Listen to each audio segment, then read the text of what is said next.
My husband cheated on me 2 years ago, which led to our divorce. His younger sister was the object of his liaison.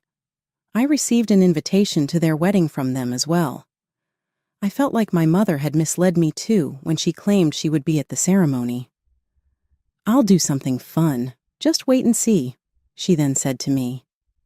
I'm Ava, and I had a scheme to make them both pay for it. I was my husband's supervisor at the same company where we both worked. Although he lacked complete reliability, he was amiable and genuine. It was my responsibility to train him and teach him the work. He was anxious about the new work at first, but we became close over time. "Ava, are you free on our next day off?" he asked me one day. His level of confidence outside the office startled and delighted me, making my heart skip a beat. We used to go out together after that. When we started dating 3 months ago, he said, "Ava, will you be my girlfriend?" Other managers complimented him as he had improved greatly in his work. "Ava, will you marry me?" he asked me after receiving a promotion and moving to a new department. With pleasure, I concurred. Our wedding went well, and my parents and younger sister Lauren hit it up with Scott right away. Scott and Lauren, who were the same age, hit it up right away. She often stated, "You are so lucky to marry such a kind man like Scott, and it looks like people at work have high expectations for him." Lauren had just broken up with her fiancé and seemed to be yearning for marriage, frequently expressing how jealous she was of me. After our wedding, I maintained working and taking care of domestic tasks, supporting Scott both at work and in our personal lives, or at least I felt I was supporting him. About a year after our marriage, Scott started arriving home later and later, and we hardly ever had dinner together. "Scott, it's been a while since we've discussed work. Is everything in order?" I inquired. "There's nothing wrong," he answered. "You've been arriving home late every day, though. If I am of any assistance, please let me know." "There isn't," he remarked, appearing irritated. He used to talk to me about everything, but lately he appeared offended when I brought up work. During his days off, he would either go outside to get some fresh air or sleep all day, claiming to be exhausted. I felt like we hadn't been spending much time together, so I gave Scott some advice. "Hey, Scott, how about we go to a spa together during next month's holiday? My sister recommended a restaurant to us." "A spa?" "Yes, it's a place where we can heal our body and mind from daily stresses at work," I explained. He seemed busy, so I scheduled a hotel reservation with the spa for him. 1 week before the spa excursion, I asked Scott, "What time should we leave the house next week?" "Huh? Oh, is the spa trip next week? I neglected to mention, I have to travel on a business trip next weekend." "What? But you've known about the spa trip for quite some time." "Well, it's work, so it can't be helped," he remarked. "Right, I see." Scott's department seemed to be busier than ever, with frequent business excursions. This time, too, I had no choice but to quit. Scott headed out on his work trip early in the morning, as usual. Well, I thought to myself, if everything had gone according to plan, we would have been on our way to the spa by now. While I was feeling sad, I got a phone call from the hotel where I had made a reservation. Despite having sent a cancellation email, it seems they did not receive it owing to an error, and they contacted us to confirm our arrival time. I thought I might as well invite Lauren. Lauren had left the house in the morning and was not coming home when I called my parents. I therefore made the desperate decision to take my mother to the spa. It almost seemed impossible that my mother could make it at such short notice, but to my surprise, she said yes. "Are you serious? Is it all right to leave Dad alone at this time?" "I'm more worried about you than your father," she added. She seemed to have decided to come along since she had noticed my recent low spirits. "Thanks, Mom. I should be the one expressing gratitude to you. I'm pleased to be able to have a trip with you." I wanted to enjoy the vacation with my mother, which I hadn't done in a long time.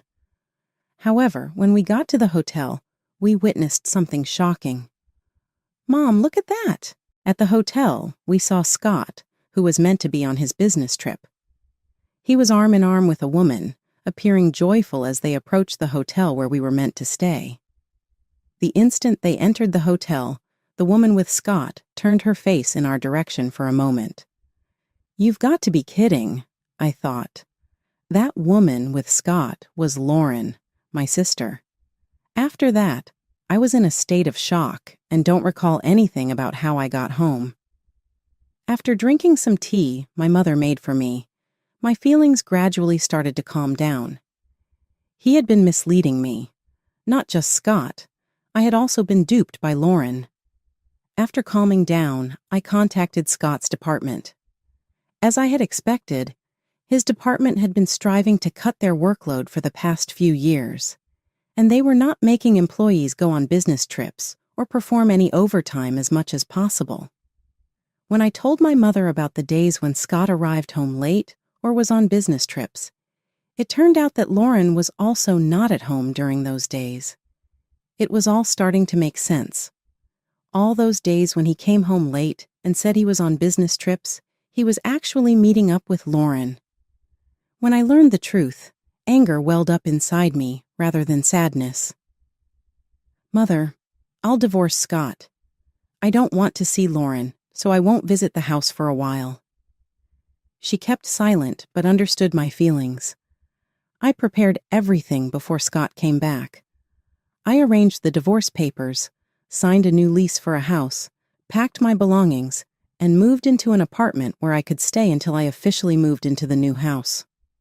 I left the divorce papers and a letter for Scott at the house. All the details regarding alimony and such would be handled through my lawyer, as stated in the letter. I also blocked all his contacts. I didn't want Lauren and Scott to know my new address, so I didn't tell my parents. Since we worked at the same company, we occasionally passed each other, but I completely ignored him.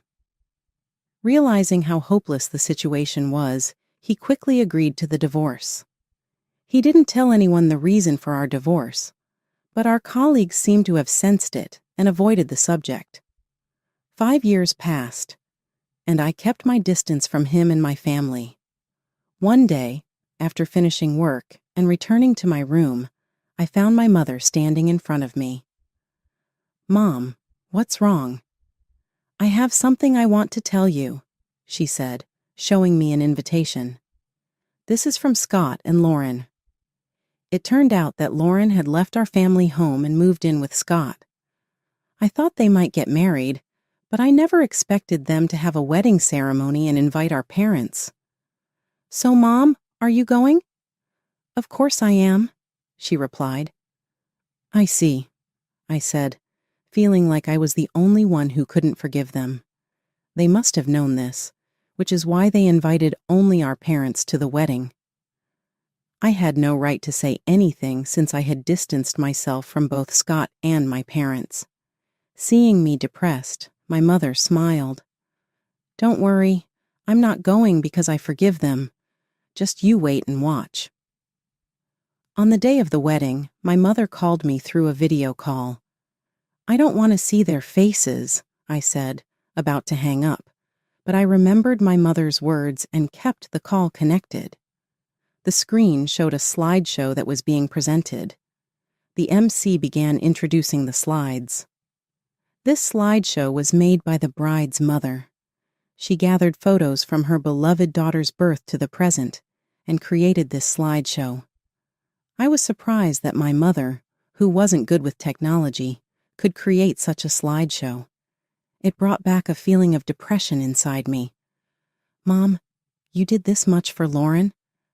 But in the next moment, I was captivated by the screen. This isn't Lauren.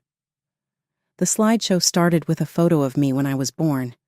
The MC continued, "So cute. There's a resemblance to Lauren somehow." As the guests watched with a relaxed atmosphere, Lauren's expression stiffened. The MC continued, "Since she was young, the bride has always been devoted to her family. She was a diligent student and succeeded in entering her desired university. After starting her job, she became a very reliable employee at the company. Lauren's friends and colleagues who knew about her student days and workplace began to buzz with excitement. Huh? Is that a photo from the welcome party at university? Lauren didn't go to such a good university, did she? Hey, isn't that a photo from the company's welcome party? Wait a minute. Looking closely, it's completely different. Wait, if this isn't Lauren? Scott also seemed to have noticed. What the hell is this? This isn't Lauren. The MC, unaware of the bride and groom's pale faces, continued to advance the slides. And then she met the groom, Scott, at the company. According to the bride's mother, she initially taught and trained the groom as his instructor. Then the two got married. What followed were photos from my wedding with Scott. The MC couldn't hide their confusion, realizing something was wrong. The MC got quiet. At that moment, my mother took the stage and grabbed the microphone. From here on, I'll take over and explain, she said smoothly while changing the slides. Even after marriage, my daughter supported him in both personal and professional aspects. However, due to how busy Scott got, he couldn't find any time for her, so my daughter planned a spa trip to help relieve his stress. Wait, please, Lauren said, her face pale, and Scott made frantic attempts to stop my mother. But she continued with the slides. The next photo showed Scott and Lauren entering the spa hotel together, looking very close to each other. Finally, the bride and groom appeared in the photos, and both the MC and the guests fell silent. Scott declined the trip planned by my daughter due to a business trip he said couldn't be helped. My mother said, her voice steady and strong. He had to go on a business trip for work, so my daughter invited me to the spa. That's where we saw his affair. When my mother said those words, everyone started to talk and buzz about what she had revealed. Huh? An affair? And this wedding is for Lauren and Scott, right? Could it be that this wedding is based on their affair? To answer the guests' questions, my mother continued slowly. Scott swore to marry my beloved daughter Ava and make her happy, but instead, he betrayed her. To make matters worse, he cheated on Ava with her own sister, Lauren. Mother, stop it already. Today is my wedding day. Why won't you celebrate my happiness? Lauren cried as she tried to stop our mother. Still, my mother coldly looked at Lauren and said, I have always wished for your happiness, but you've ruined it. First, Ava always considered not only herself, but also the happiness of her family. What about you, Lauren? Have you ever thought about how much Ava would be hurt by your actions? Well, she always seems so happy. It's not fair, Lauren responded. So, instead of being happy for your family, you just got jealous, huh? My mother asked. Mother-in-law, please stop. She is your precious daughter too, right? If that's the case, can't you celebrate our new beginning? Why are you doing this? Scott pleaded. I don't want to become a family with someone as dishonest as you. I saw it clearly at today's ceremony. If you really intend to start something with Lauren, why didn't you invite a single person from your own company? If you're going to have such a grand ceremony, shouldn't you apologize to Ava? It's selfish to invite me and her father to the wedding without making any effort like that. But Ava has been ignoring me all this time, Scott protested. Of course she has. After what you've done, it's only natural, my mother replied. But that's all in the past, isn't it? Scott argued. Do you think her wounds will heal in just 5 years? Do you think you can regain our trust in such a short time? Don't be ridiculous, my mother said. After those words, my mother angrily left the venue with my father. I could hear my mother's voice from the cell phone. The reason for your divorce. Did you see that, Ava? Yes, I replied. I'm sorry for reminding you of painful things, she said. I just can't stand seeing those two act like nothing happened. No, thank you. I feel relieved. It's like you said everything I wanted to say. That's right, Ava. You always keep everything to yourself. I thought it was too kind of you not to tell your colleagues the reason for your divorce. After that, my mother sent me the recording of her conversation with Scott during the wedding. As my mother said, even if time passes, it's not easy to forget. Moreover, Scott showed no signs of remorse, calling it a thing of the past. I decided to start my second life by giving Scott a proper punishment. I chose to do it during his presentation at the company. It was open to volunteers from various departments, so I quickly signed up and entered the conference. When it was Scott's turn, his supervisor, unaware of his remarriage, said, "Scott, you seem even more motivated today because you just got married." "Yes, I will do my best for my family," he replied happily. He should have known I was in the room, but he didn't. I became even more determined and played the recorded audio I received from my mother. The participants were surprised by the sudden noise, but as they learned about his affair with my sister after marrying me, they began to accuse him. "Scott, didn't you say that the reason for the divorce was a difference in values?" someone asked. I couldn't help but burst into laughter. "Oh, really? Did you say something like that? Well, I can't understand a value that involves cheating with your own wife's sister." I apologized for mixing personal matters into this important presentation. I have decided to quit as of today. I endured it because I liked this company, but I cannot bear to be in the same place as him any longer. Just as I was about to leave, the board members intervened to stop me. "Wait a minute, Ava. You're an essential asset to our company. If someone should leave, it should be Scott." "Huh, but me? I've been expected to have a promising future," Scott protested. "We had expectations in the past, but lately, you've been wearing worn-out clothes and you're not focused. It seems like you've completely lost the problem-solving abilities you had before. We're not expecting a lot from you anymore," they said. Lauren, who had always been awful at housework and did little when she lived with her parents, became a full-time housewife after marriage. Apparently, she left most of the house tasks for Scott to undertake, even while he experienced challenges at work. I couldn't give Scott advice like I used to, and he started making more issues at work. The fact that he had cheated on his wife's sister spread swiftly inside the workplace, and his reputation went bad fast. Once regarded and seen as a rising star, he was now viewed with distrust and scorn by his colleagues. His reputation was further damaged when his job started to suffer and he committed more errors. At the following board meeting, it was determined that I would stay at the company, but Scott would be sent to a remote area. He was essentially being demoted, with plans to lay him off in the near future. The corporation couldn't afford to maintain someone who had produced so much uproar and problems. Lauren, who had been enjoying her life as a housewife with his money, swiftly abandoned him when she found out about the relocation.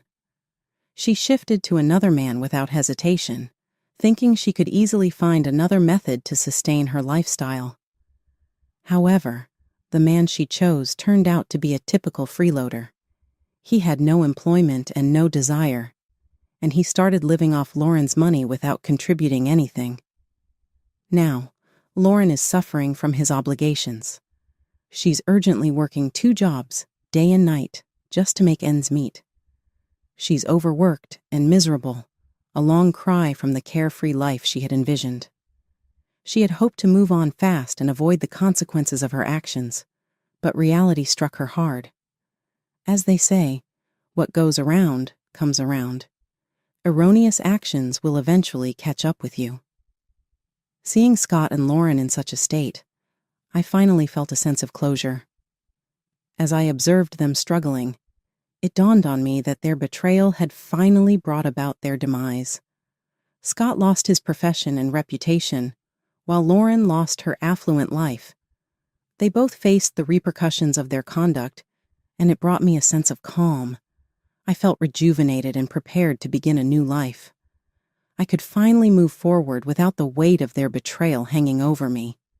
I was free to establish a future on my own terms, without the ghosts of the past holding me back. I focused on my profession and started taking on new challenges at work. My coworkers, who had seen me bear so much with elegance and bravery, backed me. I was given a promotion in appreciation of my commitment and diligence. It was a fresh start, and I was determined to make the most of it. In my private life, I started getting back in touch with former pals and meeting new ones. I became a volunteer and joined a local community group because I enjoyed being of service to others. These activities helped me recover my confidence and reminded me of the goodness in others. I also took time for self-care, researching activities I had neglected during my marriage. I started painting again, a passion I had always liked but had put aside. The creative process was therapeutic, helping me to express my emotions and find healing. Eventually, I even opened my heart to the prospect of love again. I went on dates, met new people, and learnt to trust again. It wasn't easy, but I understood that not everyone was like Scott and Lauren. There were wonderful, honest people out there, and I deserved happiness. As the years went by, I found myself happier and more fulfilled than I had ever been. The agony of the past had dissipated, replaced by the delight of new experiences and the satisfaction of personal growth. Scott and Lauren were distant memories, reminders of lessons learned, but no longer sources of misery. Their lives, on the other hand, remained to be shaped by the consequences of their acts. Scott never recovered his career, shifting from one low-paying position to another. Lauren continued to be mired in debt from her new boyfriend, keeping her in a never-ending cycle of financial hardship. Ultimately, I understood that leading a morally upright and compassionate life is the path to true happiness. Lingering misery is the only thing that betrayal and dishonesty can provide. I opted to live my life with honesty and compassion, and in doing so, I found the peace and pleasure I had been seeking all along. The doorbell chimed just as I was sliding the lasagna into the oven. Perfect timing. Dylan had finally settled into his afternoon nap, and I'd planned to tackle the mountain of laundry waiting upstairs. I wiped my hands on my apron and headed for the door, expecting the usual package delivery. Instead, I found myself face to face with a woman who looked vaguely familiar. Tall, impeccably dressed in a cream blazer, her dark hair falling in perfect waves. The kind of woman who belongs on a magazine cover, not on my front porch on a Tuesday afternoon. Michelle Thompson? Her voice was steady, confident. I'm Sophie Grant. We need to talk about Ryan. My stomach dropped. I knew that name. I'd seen it pop up on Ryan's phone a few times, always dismissed with a quick, just a client when I'd asked. The way she said my husband's name, though. There was an intimacy there that made my fingers curl against the doorframe. I'm sorry, but Ryan's at work, I said, moving to close the door. You can reach him at the office. I know exactly where Ryan is. She pulled out her phone, tapped the screen a few times. He's at the Riverside Hotel, room 412, same as every Tuesday afternoon for the past 8 months. The world tilted sideways. I gripped the doorframe harder, my knuckles turning white. I think you should leave. Look. She held up her phone. The screen showed Ryan, my Ryan, kissing this woman in what looked like a restaurant. Another swipe. Them on a beach, his arm around her waist. Another, in bed, his face peaceful in sleep, the same expression I'd watched countless mornings. Stop. The word came out like a plea. I'm not here to hurt you, Sophie said, lowering her phone. I thought I was the only one until last week. Then I found out about you, about Dylan, about the mortgage payments he's been making on my condo while telling me he was separated. The smell of burning cheese suddenly filled the air. The lasagna. I turned mechanically toward the kitchen, Sophie following me inside uninvited. I pulled out the slightly blackened dish, set it on the counter. The mundane action felt surreal, like I was moving through water. Why are you here? I asked, still staring at the ruined dinner. Why tell me? Because we both deserve better than his lies, She placed a manila envelope on my counter. Here's everything: photos, messages, bank statements, hotel receipts. Use it however you want. A cry from upstairs made us both freeze. Dylan, awake from his nap? The sound snapped me back to reality, reminded me who I was, who I needed to be. Get out, I said, my voice finding its strength. Now, Sophie nodded, almost sympathetic. One more thing. He's planning to leave you next month. Already has the papers drawn up. I thought you should know. She walked out, heels clicking against my hardwood floors. The front door closed with a soft click that echoed through my suddenly hollow home. Upstairs, Dylan called again. Mama, I looked at the envelope on my counter, then at my wedding photo hanging on the wall. Ryan's smile, the one I'd fallen in love with, now seemed more like a smirk. 8 years of marriage reduced to a manila envelope of betrayals. Dylan's cries grew more insistent. I touched my wedding ring, twisted it once, then pulled it off. It made a small, final sound as it hit the counter. Coming, baby. I called upstairs, my mind already racing with what needed to be done. Ryan would be home in 3 hours, expecting his perfect family, his perfect life. He had no idea what was waiting for him. I spent 3 hours memorizing every detail in that manila envelope, arranging the evidence of my shattered life on our bedroom floor while Dylan played with his blocks nearby. Each photo, each receipt, each loving message between my husband and his other life felt like another nail in a coffin I hadn't known I was lying in. When Ryan's key turned in the front door at exactly 6:30, I had everything back in the envelope, tucked safely in my mother's house across town. Dylan squealed, "Dada," from his playpen, and I watched Ryan scoop him up, plant kisses on his chubby cheeks, perform his role of devoted father perfectly. Something smells good, he said, walking into the kitchen where I stood at the counter, chopping vegetables with mechanical precision. New recipe? How was the Riverside Hotel? I kept chopping, not looking up. Room 412 meet your standards? The silence that followed was absolute. Even Dylan, still in Ryan's arms, seemed to sense the shift in the air. When I finally looked up, Ryan's face had that careful blank expression I'd seen him use with difficult clients. Michelle, what are you talking about? Don't. The knife came down harder than necessary, splitting a carrot in two. Sophie Grant was here today. Interesting woman. Great taste in blazers, even better taste in evidence. Ryan set Dylan down, who immediately toddled off to his toys. Whatever she told you. 8 months. My voice cracked slightly. Every Tuesday afternoon. Did you think I wouldn't notice? Or did you just not care enough to hide it better? It's not what you think. He stepped closer, reaching for my hand. I pointed the knife at him and he froze. Baby, please, let me explain. Explain what? The condo you're paying for?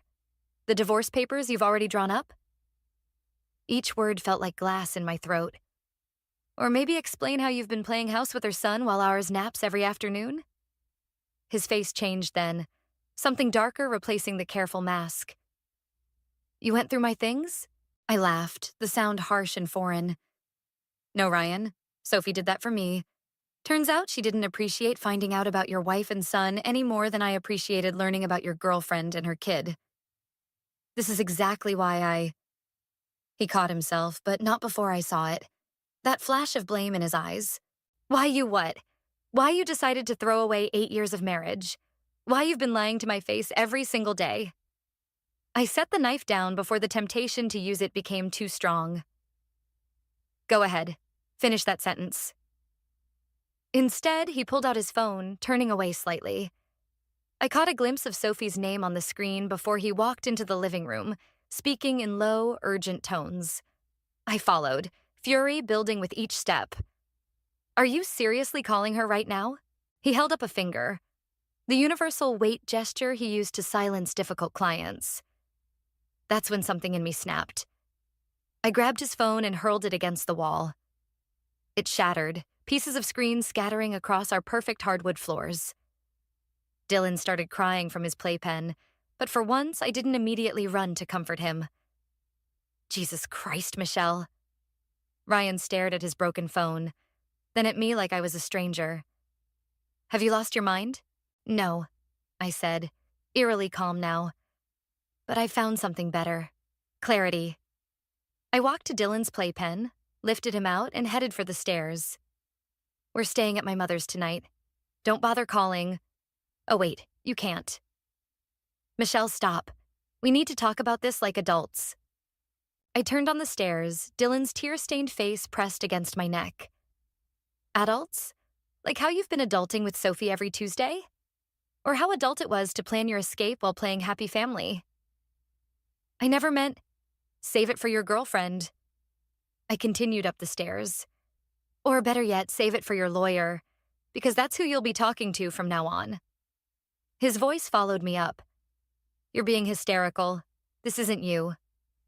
You're right, I called back, throwing some of Dylan's things into a bag. The old me would have believed whatever lie you're about to tell. But that Michelle?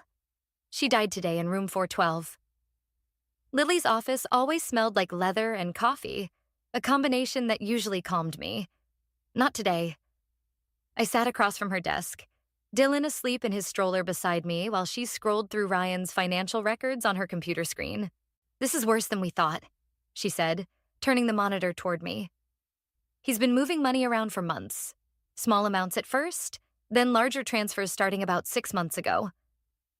I leaned forward, the numbers swimming before my eyes. How much? Nearly $200,000. Lily's voice hardened. All going to an account under Sophie Grant's name. The room tilted slightly. That was our safety net. Our future. Dylan's college fund. He told me the market was down, that our investments needed time to recover. The market's fine. Your husband's morality, however. Lily started typing rapidly. There's more. The condo he bought for her? It's in both their names. A knock at the door made us both jump. Mark Davis, Ryan's best friend, stepped in without waiting for an answer. The sight of him in his expensive suit, with that familiar apologetic smile, made my stomach turn. Michelle, he said, closing the door behind him. Ryan's worried sick. He's been trying to reach you for days. I'm in a private meeting with my lawyer, I said, gesturing to Lily. You can tell Ryan.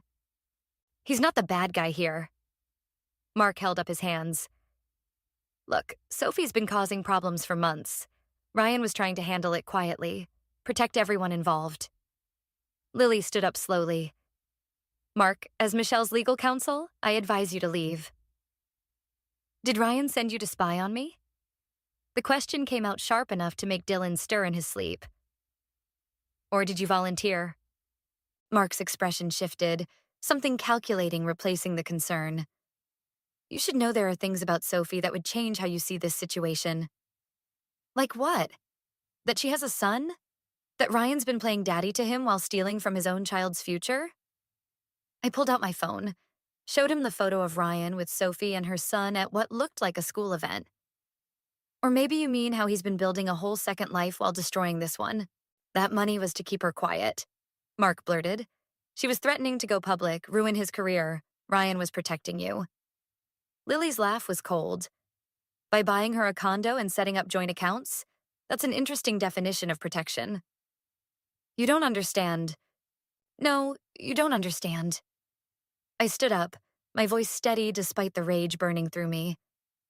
Ryan wasn't protecting anyone but himself. And you've been helping him, haven't you? Covering for him at those business dinners, lying to my face every time I called looking for him? Mark's silence was answer enough. Get out, Lily said, moving between us. Before I call security. After he left, I collapsed back into the chair, my hands shaking. Ryan's already spinning his version of events. Let him. Lily returned to her computer. Because while he's doing that, we're going to follow the money. Every transfer, every purchase, every lie he tried to hide. She paused, looking at me carefully. But Michelle, once we start this, there's no going back. Ryan won't just lose his reputation. He could face serious legal consequences. I looked at Dylan, peaceful in his sleep, unaware that his world was crumbling. Then I thought of Tom, Sophie's son. Another innocent caught in Ryan's web of lies. The fury that had been building since Sophie's visit crystallized into something colder, more focused. Ryan's been playing both sides, thinking he's too smart to get caught, I said, turning back to Lily. He used our money to build his perfect escape, convinced everyone to help keep his secrets. Now it's my turn. What are you thinking? I pulled out the manila envelope Sophie had given me, along with a USB drive I'd found hidden in Ryan's office. I'm thinking it's time to show him what it feels like when everything you've built comes crashing down. Lily smiled, a predatory gleam in her eye. Then let's get to work. My mother found me in her guest bathroom at 3 a.m, scrubbing the already spotless tiles with violent determination. She didn't say anything, just sat on the edge of the tub and waited. The only sounds were Dylan's soft breathing through the baby monitor and the harsh scratch of the brush against ceramic. I keep thinking about all the times I cleaned our house while he was with her. I finally said, my knuckles white around the brush handle. Every surface I made perfect for him to come home to. Michelle. Mom's voice was gentle, but I heard the steel underneath. Put down the brush. I did, but my hands kept moving, searching for something to fix, to control. Did you know Ryan called the school today? Tried to convince them to let him substitute teach your old literature class? What? The steel in her voice became razor sharp. He's trying to preserve his image, the caring husband, the devoted father, the pillar of the community. I laughed, the sound echoing harshly off the bathroom walls. He even volunteered to coach Little League. That manipulative little... A knock at the front door cut her off. We both froze, listening. It was followed by another knock, more insistent. Stay here, Mom said, but I was already moving. Through the peephole, I saw Sophie, looking nothing like the polished woman who'd appeared on my doorstep days ago. Her mascara was smeared, her perfect hair disheveled. I opened the door. It's 3 a.m. Ryan's engaged. The words tumbled out of her. To neither of us. Her name's Amanda. They've been together for months. The world didn't tilt this time. It shattered. What? Sophie thrust her phone at me. On the screen was a private Instagram account showing Ryan at what looked like an intimate dinner. His arm was around a redhead I'd never seen before. The caption read, "Finally said yes to forever. Jiri's engaged. My forever." The post is from 2 hours ago, Sophie said. I only found it because her best friend follows my yoga studio's account. My mother appeared beside me, taking in Sophie's desperate state. Come inside before the neighbors start talking. In the kitchen, Sophie's hands shook as she pulled up more photos. Ryan and Amanda at Christmas. Ryan and Amanda on vacation. Ryan and Amanda looking at houses. He told me you were the obstacle, Sophie said, her voice breaking. That once the divorce was final, we could be together properly. But he told her I was just a client who got obsessed with him. And you... She looked at me. You don't even exist in her world. How long? The question felt like ground glass in my throat. The timestamps on these photos. Sophie scrolled through her phone. At least a year, before he even met me. My mother's hand found mine under the table, squeezing hard. You said she's looking at houses with him? Sophie nodded. In the same development where he bought my condo, using the same real estate company, suddenly everything clicked into place. The missing money, the elaborate lies, the careful compartmentalization of his various lives. It wasn't just about affairs or escape plans. He's been running a scam, I said, the realization hitting me like a physical blow. The development, the real estate company. He's been using his relationships to sell properties, hasn't he? Sophie's eyes widened. The investment opportunity he kept talking about. He said if I just put in a little more money. How much? Mom asked sharply. Everything I had.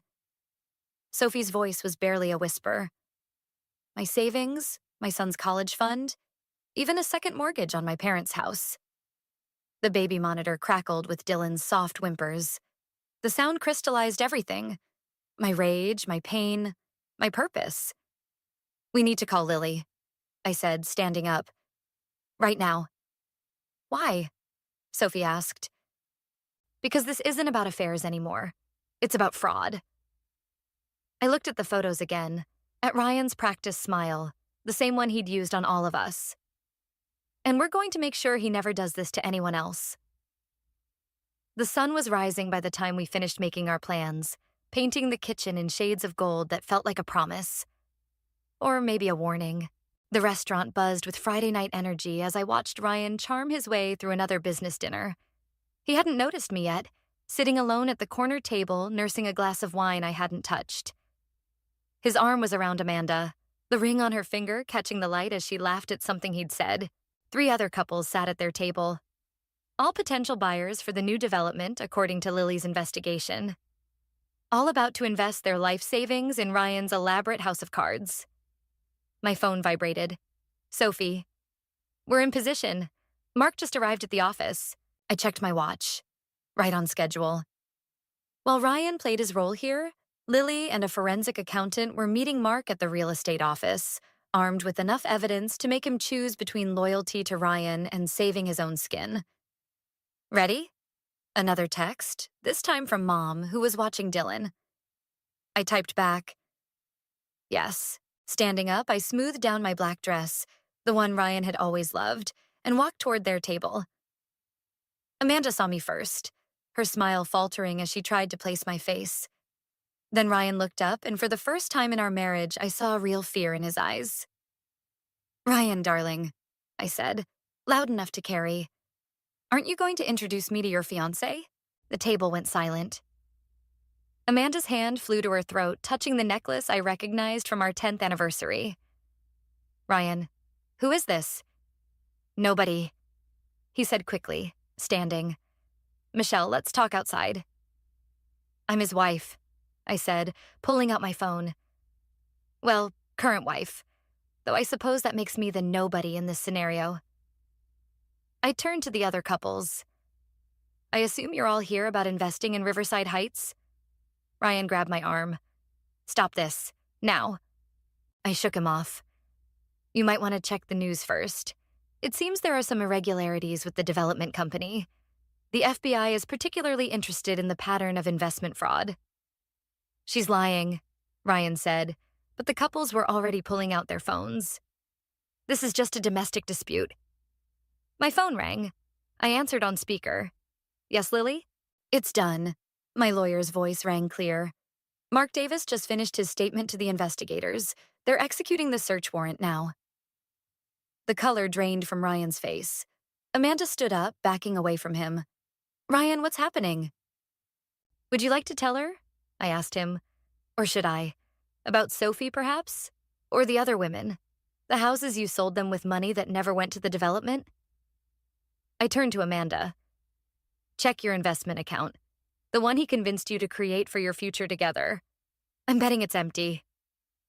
She fumbled with her phone, hands shaking. The horror dawning on her face told me everything. You're ruining everything, Ryan hissed, his charm cracking to reveal something ugly underneath. No, you did that yourself. I'm just making sure you can't ruin anyone else's life. The restaurant manager appeared, drawn by the commotion. Behind him, I spotted 2 men in suits entering, right on schedule. Mr. Thompson? One called out. FBI, we need you to come with us. Ryan's eyes darted around like a trapped animal's. For a moment, I thought he might run. Instead, he straightened his tie, that familiar mask sliding back into place. This is all a misunderstanding, he said smoothly. I can explain everything. As they led him away, Amanda threw her ring at him, the diamond bouncing off his perfectly pressed shirt. The other couples huddled together, shock and anger mixing on their faces as they realized how close they'd come to losing everything. I sat back down at my corner table, finally taking a sip of my wine. My phone lit up with a message from Sophie. Is it done? Yes, I typed back. He'll never hurt anyone again. The wine tasted bitter, victory mixing with something else. Not regret exactly, but a hollow feeling where satisfaction should have been. I thought it would feel different watching him fall. Instead, I just felt tired. My phone buzzed again. Mom had sent a photo of Dylan sleeping, clutching his favorite stuffed elephant. That's when the tears finally came. Not for Ryan, or the life we'd lost, but for the future we'd saved. The courthouse hallway felt endless as I walked toward the hearing room, my heels echoing against marble floors. Behind me, I heard the whispers, felt the stares. Ryan's arrest had made headlines, and now everyone knew the story. Or thought they did. I pushed open the heavy doors, and there he sat, wearing an orange jumpsuit instead of his usual designer suit. The sight should have been satisfying. Instead, it made my stomach turn. "Mrs. Thompson," his lawyer called out, intercepting me before I could sit down. A moment, in the corner, Ryan watched us with that familiar, calculating expression. I'd seen that look before, when negotiating house prices, when convincing clients to invest, when promising Sophie and Amanda their perfect futures. "We have a proposition," the lawyer said quietly. "One that could benefit everyone." Everyone meaning Ryan? Meaning Dylan. He paused, letting that sink in. "My client is willing to sign over all his assets, make a full confession, if you agree to supervised visitation." The room tilted slightly. "He's using our son as a bargaining chip?" "He's trying to make things right." A commotion at the door drew our attention. Sophie burst in, her face pale. "Michelle, wait. There's something you need to know." The lawyer tried to intervene, but Sophie pushed past him. "He's done it before. In Seattle, 5 years ago. Different names, different development, same scheme." Her voice cracked. "A woman killed herself when she lost everything. Her daughter was Tom's age." The floor seemed to drop out from under me. I looked at Ryan, searching for any sign of remorse, any crack in his perfect mask. He just smiled. That same charming smile that had convinced me, convinced all of us, that he was something he never was. "Your Honor," his lawyer started, but I cut him off. "No deals." My voice sounded strange, distant. "No visitation, no mercy," Ryan finally spoke, his voice carrying across the room. "You're going to tell our son his father's in prison? That's your idea of protecting him? Better than letting him grow up thinking lies are love." I turned to the judge. "I'd like to make a statement." But before I could speak, Mark Davis burst into the courtroom, clutching papers. "Stop. Everything he told you about Seattle was a lie. There's more, so much more." The next hour passed in a blur of revelations. 3 cities, dozens of victims, millions stolen. With each new detail, I felt myself shrinking, drowning in the magnitude of what Ryan had done, what I had failed to see. Later, in the bathroom, I splashed cold water on my face, trying to wash away the horror of it all. The door opened and Amanda stepped in, her engagement ring gone. "I thought I knew him," she said quietly. We all did. That was his gift. My reflection looked haunted, hollow, making us see what we wanted to see. "The investigators found something else," Amanda said. "In his private email, plans for after the arrest, for Dylan." My heart stopped. "What plans?" "He has money hidden overseas, and people willing to—" She couldn't finish. The world narrowed to a pinpoint. Ryan wasn't just trying to negotiate visitation. He was setting up an escape plan, with our son as leverage. I fumbled for my phone, called my mother. No answer. Called home. Nothing. "Dylan's at daycare," Amanda said quickly, seeing my panic. "I checked before coming here. He's safe." But for how long? The question echoed in my head as I ran from the courthouse, my carefully planned revenge crumbling around me. I'd thought exposing Ryan would end this. Instead, I'd just given him nothing left to lose. My phone buzzed. A text from an unknown number. "You should have taken the deal." In that moment, standing in the courthouse parking lot with my world collapsing again, I realized the true cost of revenge. It wasn't just about exposing lies or seeking justice anymore. It was about protecting what mattered most, and I just made that infinitely harder. The game wasn't over. It was just beginning. And this time, the stakes were higher than I'd ever imagined. The safe house felt like a cage, even with the FBI agents posted outside. Dylan slept in the next room while I paced, watching shadows move across unfamiliar walls. 3 days since Ryan's threat. 3 days of protective custody, waiting for the other shoe to drop. My phone buzzed. A text from an encrypted number Lily had set up. Movement on the offshore accounts. Large withdrawal in Singapore. Another buzz. Security breach at the courthouse. Ryan's gone. The bedroom door creaked. I spun around, heart racing, but it was just Sophie, her face ghost white in the darkness. "They found Mark," she whispered. "In his car. He's alive, but—" A crash from Dylan's room cut her off. Before I could move, the window exploded inward and 2 figures in black burst through. I lunged for Dylan's room, but strong arms caught me from behind. "Hello, Michelle?" Ryan's voice, smooth as ever. "Miss me?" The overhead lights flickered on. Ryan stood in the doorway wearing a guard's uniform, his perfect mask finally cracked around the edges. 2 men held Sophie against the wall. Through the broken window, I saw the FBI agent slumped on the ground. "Dylan stays asleep," Ryan said quietly. "Or this gets messy." "How did you—" "Money talks, especially to underpaid federal agents." He stepped closer, that familiar smile twisting into something cruel. "You should have taken the deal. You're not taking him." My voice stayed steady, even as fear clawed at my throat. "Actually, I am. But first—" He pulled out a stack of papers. "You're going to sign these. Full custody, no visitation, no contact. Your choice whether Dylan grows up thinking his mother abandoned him or died trying to stop me." Sophie made a small sound, and one of the men pressed harder against her throat. "You really think you can disappear?" I asked, playing for time. "Every law enforcement agency in the country? We'll be chasing shadows while we're living comfortably in a country with no extradition treaty." Ryan's eyes flickered to Dylan's room. "He'll forget you eventually. Children are adaptable." Something inside me shifted, a clarity cutting through the fear. I saw Ryan clearly for the first time. Not the charming mask or the calculating monster, but something smaller, desperate. "You know what your mistake was?" I asked, taking a step forward. "Not the affairs or the fraud or even the threats. It was thinking you knew me." His smile faltered slightly. The old Michelle would have been paralyzed by fear right now. Would have signed anything to keep the peace. Another step. "But you created this version of me. The one who learned to play the long game." A sound outside. Car doors closing. Ryan's head turned slightly. "You taught me how to set a trap," I continued. "How to make someone so focused on one threat they miss the real danger." Shouts erupted outside.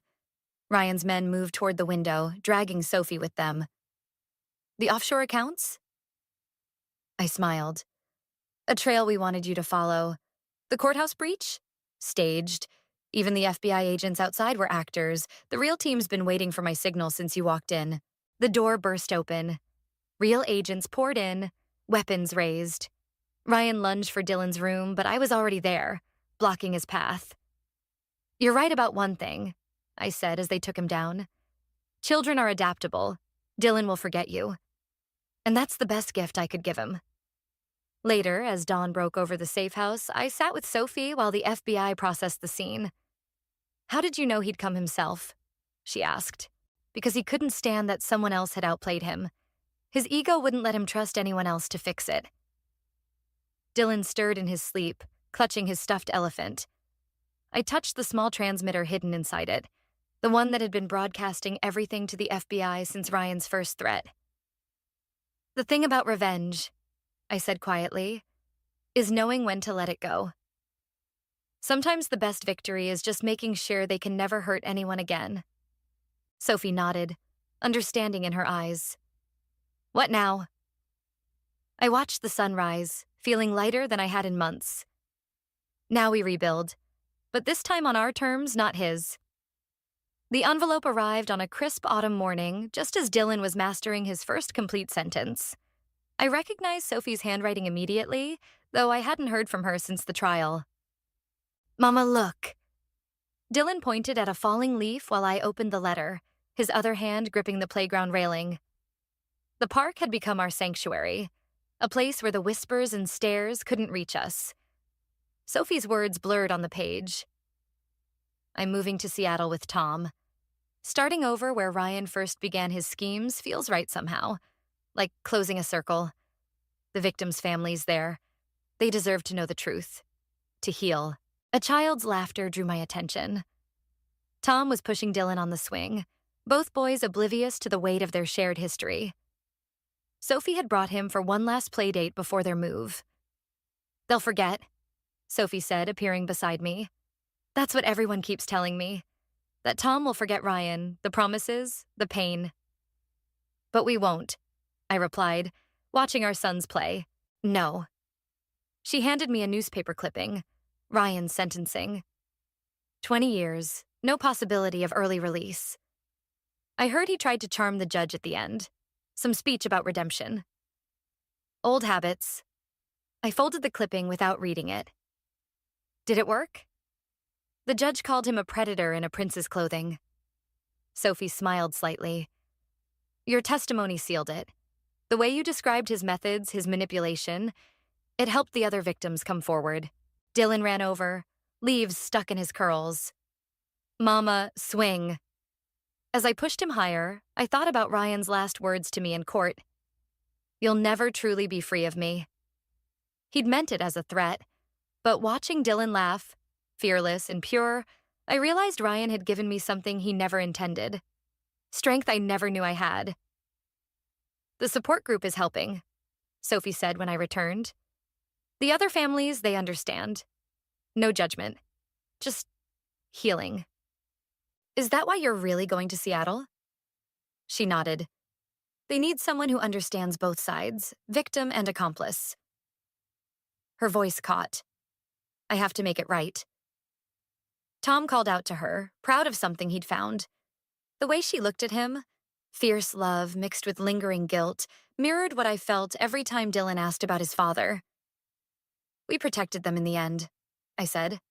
That's what matters. You protected everyone. I just wish... She trailed off, watching Tom. I wish I'd been stronger sooner. I thought about the day Sophie first appeared on my doorstep, how that moment had shattered my world and ultimately rebuilt it stronger. We were strong exactly when we needed to be. Later, after they'd left for their new life across the country, I found a second letter in the envelope. This one was addressed to Dylan, marked, "For when he's older." I didn't read it. Instead, I placed it in the box where I kept the important things. Dylan's first drawing, the key to our new house, the business card for my recently launched consulting firm. Not to preserve the pain, but to remember the strength that grew from it. Dylan tugged at my sleeve, ready for his afternoon nap. As I carried him home, he pointed at a bird soaring overhead. Free, he said, one of his new favorite words. I held him closer, thinking about Ryan's threat of never being free. He'd been wrong about that, just like he'd been wrong about so many things. Freedom wasn't about forgetting the past or even forgiving it. It was about choosing your own path forward, even when that path was harder than the comfortable lies we tell ourselves. Yes, baby, I whispered to Dylan as he drifted off to sleep. We're free. And for the first time since this all began, I truly believed it. On the day of the wedding, tensions boil over when my mother-in-law finds out about my pregnancy before marriage. During the reception, my mother-in-law stands up in front of everyone, slaps me across the face, and shouts, "You beggar! I cannot accept you in my family." This public humiliation shocks the guests, but what devastates me even more is that my husband does not stand up for me. He remains silent and refuses to defend me, leaving me utterly alone in the moment. My father-in-law also remains passive, offering no support. But nobody knows what happens the next day. A storm is brewing. My name is Emily, and I want to share my story with you. It's a story filled with ups and downs, heartbreak and hope, and ultimately, the journey to finding my strength. I grew up in an orphanage, a place that was both a shelter and a reminder of what I lacked. The caregivers were kind, but they couldn't fill the void left by my absent parents. I learned early on that life would be a fight, but I also learned how to survive. I kept my head down and focused on my studies, dreaming of becoming an accountant and one day making my own way in the world. By the time I was in my mid-20s, I had worked hard and finally landed a decent job as an accountant in Chicago. I thought I was on my way to achieving my dreams when I met David Brooks. He was charming, from a wealthy family, and unlike anyone I had ever known. Our romance was fast and passionate. I was swept off my feet, and for a while, it felt like I had finally found my place in the world. Everything changed when I discovered I was pregnant. The news sent me into a whirlwind of emotions: fear, joy, uncertainty. I remember the day I told David. We were sitting in my small apartment, and I could barely find the words. My heart raced as I said, "David, I need to talk to you about something important. I'm pregnant." His reaction was not what I had hoped for. David's face turned pale, and he began pacing the room. "How can this happen? I don't even know how to be a father," he exclaimed, his voice filled with panic. "David, we can figure this out together," I reassured him, trying to remain calm despite the fear creeping in. "We can plan a future." But deep down, I felt the weight of the world on my shoulders. David finally calmed down and promised to stand by me, even talking about marriage. However, that was before his mother, Caroline, entered the picture. Caroline Brooks was a force to be reckoned with, an influential businesswoman in her early 60s. She controlled everything in her family's life, including David's. When she found out about my pregnancy, all hell broke loose. She was furious, and I could see the disdain in her eyes as she confronted David about me. "Are you serious about this girl? She's nothing but a beggar. You can't marry her," Caroline shouted, her voice dripping with contempt. Despite David's protests, Caroline made it clear that she would not accept me into their family. I felt like I was being crushed under the weight of her judgment, but David promised to marry me anyway, hoping to shield me from her wrath. The day of the wedding finally arrived. I had imagined it so differently, a day filled with love and joy, but instead, it felt like I was walking into a battlefield. The ceremony went smoothly, but the real drama unfolded at the reception. As we celebrated with friends and family, Caroline stood up, her voice cutting through the laughter and music like a knife. "Emily," she shouted, pointing a finger at me. "You beggar. I cannot accept you in my family." Before I could even process what was happening, she slapped me across the face. I stood there, stunned, as gasps filled the room. The laughter stopped. Guests stared, and I felt all the eyes on me, judging, criticizing. But what hurt the most was David's silence. He didn't defend me. He just stood there, frozen like a statue. I thought I would crumble at that moment, but instead, I felt something ignite within me. I wouldn't let her win. I had spent too long fighting for my place in this world, and I wasn't going to let Caroline take that away from me. After the wedding, I moved into the Brooks Grand Estate, but I soon realized that the fairy tale was over. The reality was suffocating. David was distant, consumed by the pressures of fatherhood and his mother's expectations. Caroline's cruelty became relentless. She belittled me at every opportunity and even questioned the paternity of my child. "Maybe you've been lying about this baby," she would say, her voice sharp and cutting. "David deserves better than this. You're lucky he's even marrying you." With each passing day, I felt more isolated and unloved. David's silence became a heavy burden on my heart, and I began to wonder if I had made a mistake. Was I strong enough to face this alone? My heart ached as I watched David retreat further into his own world.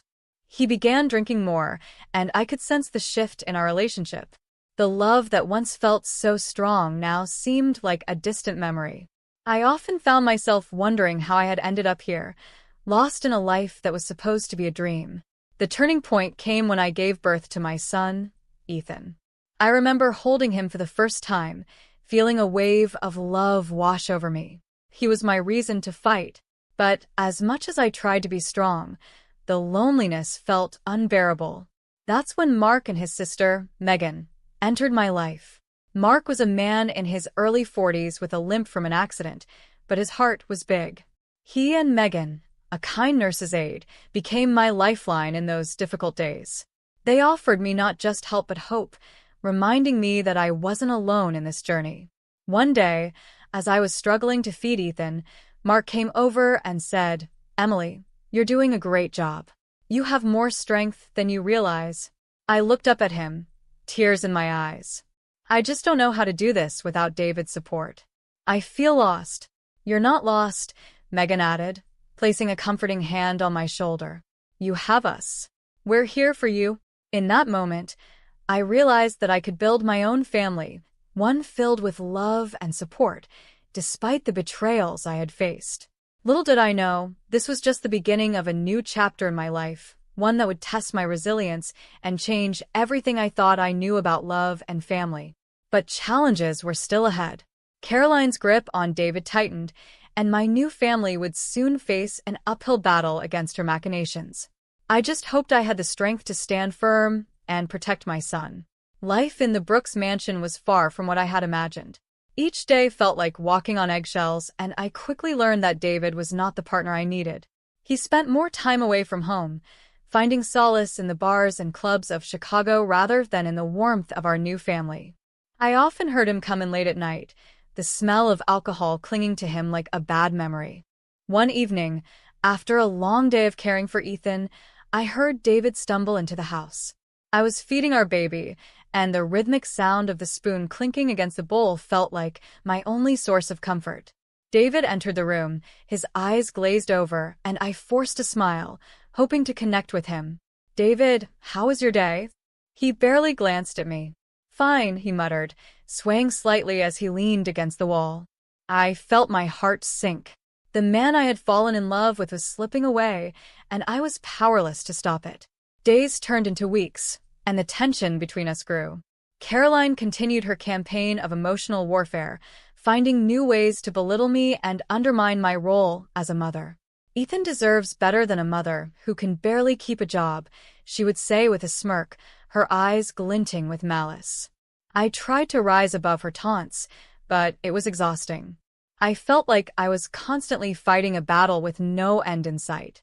One day, as I was struggling to calm a fussy Ethan, I overheard Caroline talking to David in the living room. "He's just a baby, Caroline. He doesn't understand anything." David's voice was strained, filled with frustration. "Oh, he will understand," Caroline replied, her tone icy. "He'll understand that his mother is nothing but a burden. If you don't get rid of her now, you'll regret it later." I stood frozen at the door, my heart racing. I couldn't believe what I was hearing. Did David truly see me as a burden? I felt the walls closing in, the weight of despair crashing down on me. I couldn't let them win. I had to protect my son. That evening, I mustered the courage to confront David. "We need to talk," I said, my voice steady despite the storm brewing inside me. He looked up from the couch, surprise flickering in his eyes. "About what?" "About us, about Ethan." "I can't keep pretending everything is okay when it's not," I replied, feeling my heart pound in my chest. David sighed, running a hand through his hair. "Emily, I'm just trying to figure everything out. I didn't expect this. Fatherhood, marriage, all of it. I didn't either," I snapped, frustration spilling over. "But we're in this together. I need you to be here for me for Ethan. I can't do this alone." He fell silent, and I could see the conflict in his eyes. "You don't understand the pressure I'm under," he finally said, his voice low. "No, you don't understand the pressure I'm under," I shouted, tears stinging my eyes. "I'm trying to raise our son, while dealing with your mother's constant attacks. I need you to choose me, David." Instead of the support I desperately needed, he turned away, dismissing me with a wave of his hand. "Just give me some time, Emily. I'll sort it out." With that, he retreated to his usual spot on the couch, leaving me feeling more alone than ever. Days went by, and my emotional state began to deteriorate. I felt trapped in a gilded cage, surrounded by luxury but lacking love and support. Mark and Megan were my lifeline. They visited often, bringing laughter and warmth to my home. One afternoon, as we sat in the living room, Mark noticed my distress. "Emily, you seem off lately. Is everything okay?" he asked, concern etched on his face. I sighed, feeling the weight of the world pressing down on me. I don't know, Mark. I feel like I'm losing David. He's never home, and when he is, he's not really here. Megan reached out, placing a reassuring hand on my shoulder. You're doing an amazing job with Ethan. Don't let anyone tell you otherwise. You're stronger than you think. Their kindness lifted my spirits, but it was clear that the battle wasn't over. Caroline's influence was suffocating, and I could feel her tightening her grip around David. I needed a plan to protect my son and myself from the impending storm. One night, after a particularly hard day, I sat alone in the nursery, rocking Ethan in my arms. The silence enveloped us, but I knew deep down that I had to fight for our future. With Mark and Megan by my side, I began to consider what my next steps would be. I couldn't let Caroline dictate my life any longer. Little did I know, darker days lay ahead. Caroline's desperation would soon lead to a scheme that would change everything. The stakes were rising, and I had to prepare myself for the battle of my life. I took a deep breath, holding my son tightly, determined to face whatever came next. As the weeks passed, the atmosphere in the Brooks mansion grew increasingly tense. I could feel Caroline's presence looming over us like a dark cloud, her disdain for me festering into something more dangerous. David remained distant, consumed by his internal struggles and the growing influence of his mother. It felt as though I was trapped in a nightmare, desperately seeking a way out while fighting to protect my son. One evening, as I was putting Ethan to bed, I heard raised voices coming from the living room. Curiosity got the better of me, and I crept closer to eavesdrop. I could hear David and Caroline arguing. "You need to put your foot down, David," Caroline insisted, her voice sharp. "Emily is a distraction. She's not good for you or the family." "I don't want to hear it, Mom," David snapped back. "She's my wife, and she's the mother of my child. You need to accept that."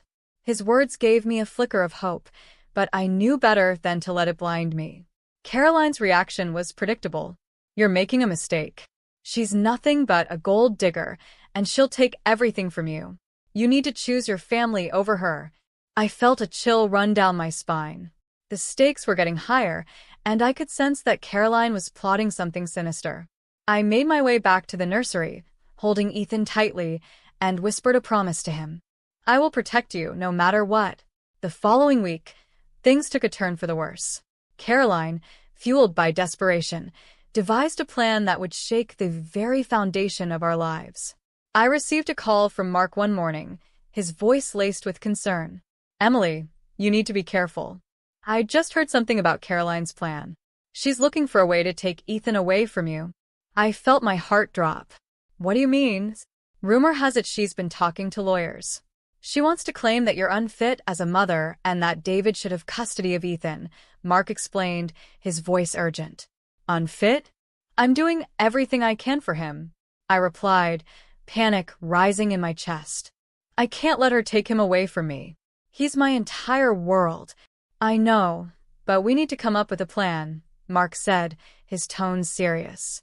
"You need to document everything, your parenting, the support you have from Megan and me. We'll fight this together." That night, I sat at the kitchen table, poring over paperwork and notes. I had never felt so vulnerable in my life, but I was determined to protect my son. Each moment I spent preparing was a reminder of the love I felt for Ethan and the lengths I would go to keep him safe. Days turned into a blur of meetings with Mark and Megan, gathering evidence and support. I even reached out to a lawyer who specialized in family law, determined to ensure that I had a fighting chance. But as I fought to secure my future, the tension between David and Caroline escalated. One afternoon, I overheard another argument between them. "You can't let her manipulate you like this, David," Caroline shouted. "You need to think of your reputation." "Reputation? What about my family?" David's voice cracked. "Emily and Ethan are my family now. Can't you see that?" I felt a flicker of hope once again, but it quickly dimmed when I saw Caroline storm out of the room, her face a mask of rage. It was clear that her determination to separate us was unwavering. One fateful night, as I sat in the living room with Ethan asleep in my arms, there was a loud knock on the door. My heart raced as I opened it to find Caroline standing there, her expression dark and menacing. "We need to talk," she said, her voice cold as ice. "About what?" I replied, trying to keep my voice steady. "I know what you're doing, Emily. You're trying to turn my son against me," she accused, stepping inside without invitation. "You think you can just take him away from me?" I held Ethan closer, instinctively protecting him. "David is my husband, and Ethan is my son. I'm not trying to take anyone away from you." "Save your lies," Caroline hissed. "I will do whatever it takes to keep my family intact, even if it means getting rid of you." I stared at her, shock and fear mingling in my chest. "You wouldn't dare." "Oh, I would," she replied, a sinister smile creeping across her lips. "This isn't over, Emily. Not by a long shot." As she left, I felt a sense of dread settle over me. I was in a war, and the stakes were higher than I had ever imagined. My heart raced as I thought about how far Caroline might go to keep control over David and the family name. I turned to Mark and Megan for support, determined to stay strong for Ethan. I knew I needed to prepare for the fight of my life. In the shadows of despair, I found a flicker of resilience, and I was ready to confront whatever challenges lay ahead. The storm was brewing, and I had to be prepared to weather it. The days that followed Caroline's threatening visit felt like a ticking clock, each second echoing my growing fear for Ethan's future. With every confrontation, I knew she was inching closer to executing her plan, and I had to stay one step ahead. I poured my heart and soul into preparing for what was to come, buoyed by the unwavering support of Mark and Megan. One afternoon, as I was reviewing notes from my lawyer, I received a text from Mark. "We need to meet. I have news." My heart raced.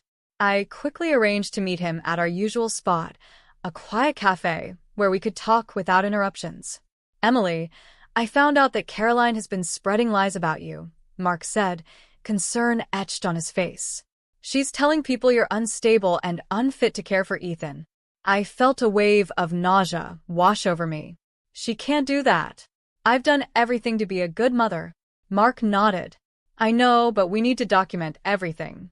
I suggest you start keeping a detailed journal of your daily activities with Ethan, showing how much you love and care for him. Every little detail counts." With renewed determination, I began to keep a record of each moment I spent with Ethan, his first steps, the way he giggled when I played peek-boo, and the quiet moments when he fell asleep in my arms. Each entry became a testament to my love and commitment as a mother. As I continued to gather evidence, Caroline's attacks grew more aggressive. One afternoon, I received a call from my lawyer informing me that Caroline had filed for temporary custody of Ethan, claiming I was unfit due to my unstable living conditions and lack of family support. My heart sank. It was a blatant lie, and I had to fight back. The day of the court hearing arrived, and my anxiety was palpable. I could feel the tension in the air as I entered the courtroom, my hands trembling. Mark and Megan sat in the back, offering silent support, and I took a deep breath to steady myself. Caroline sat across from me, a smug smile plastered on her face. David was there too, but he looked conflicted, glancing between his mother and me. "Your Honor," Caroline began, her voice dripping with feigned concern, "Emily is unfit to raise my grandchild. She doesn't have a stable home, and she lacks any real family support." I stood up, determined to defend myself. "Your Honor, I may not come from a wealthy background, but I am a devoted mother. I work hard, and I have a strong support system. Mark and Megan are like family to me. I will do everything to provide for Ethan." The judge listened attentively, and I felt a flicker of hope. "I have documentation of my parenting, and I have witnesses who can testify to my character," I continued, gesturing toward Mark and Megan. Caroline scoffed, but I pressed on, sharing my journey as a mother and the love I felt for Ethan. I could see the judge's expression soften as I spoke, and for the first time, I believed that I might have a chance. After what felt like an eternity, the judge announced his decision. "I am granting full custody of Ethan to Emily. It is clear she has demonstrated her dedication as a mother." I felt a surge of relief wash over me, tears welling in my eyes. I had done it. I turned to see Mark and Megan beaming with pride. But Caroline was not done fighting. "This isn't over, Emily," she hissed as I walked past her.